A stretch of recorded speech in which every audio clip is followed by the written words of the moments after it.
Pour nous, je vous garantis qu'il nous suffit d'une seule goutte de sang pour savoir si une personne a été injectée ou pas.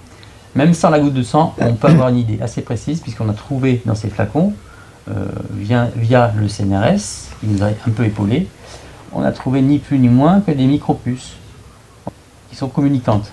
On observe effectivement de la microtechnologie. On ne parle pas de nanotechnologie parce qu'on est sur de l'ordre du micromètre. Et ça, comment vous arrivez à déterminer que c'est des micropuces? Ça se voit comment? On les voit déjà au microscope. Bon, là, il faut monter à x1000. Et puis en plus, après, on a été épaulé, je vous dis, par une équipe qui a un petit peu travaillé sur ce sujet. On a échangé des fioles. Et alors, à leur grande surprise, ils nous ont appelé de suite pour nous dire: mais qu'est-ce que vous nous avez envoyé? Ils étaient surpris. Oui. Ils ont des outils beaucoup plus puissants que nous. Au CNRS. Oui. Oui. On ne peut pas forcément trop en parler, mais effectivement, on ne peut pas trop aller plus loin. Mais effectivement, ces personnes-là ont fait les observations des 10 produits et puis nous ont appelés dans l'heure qui ont suivi en nous disant qu'ils étaient estomaqués, quoi. c'est notre domaine de compétence, ce que vous nous avez envoyé là, c'est de la microtechnologie, clairement. Donc on a fait une réunion ensuite avec une dizaine de personnes, une quinzaine de personnes peut-être, où ils nous ont expliqué un petit peu l'état de la connaissance de la microtechnologie aujourd'hui. Comment ça se fabriquait, comment ça se concevait, comment ça se...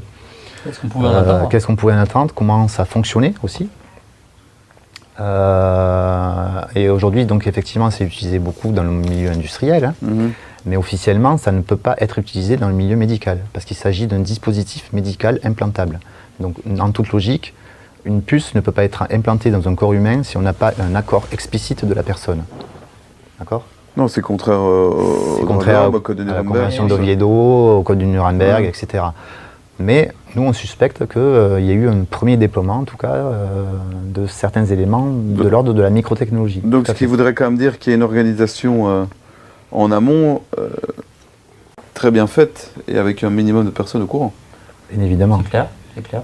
Ce qui pourrait expliquer pourquoi personne ne veut parler de la microtechnologie, des adresses MAC et du graphène, etc.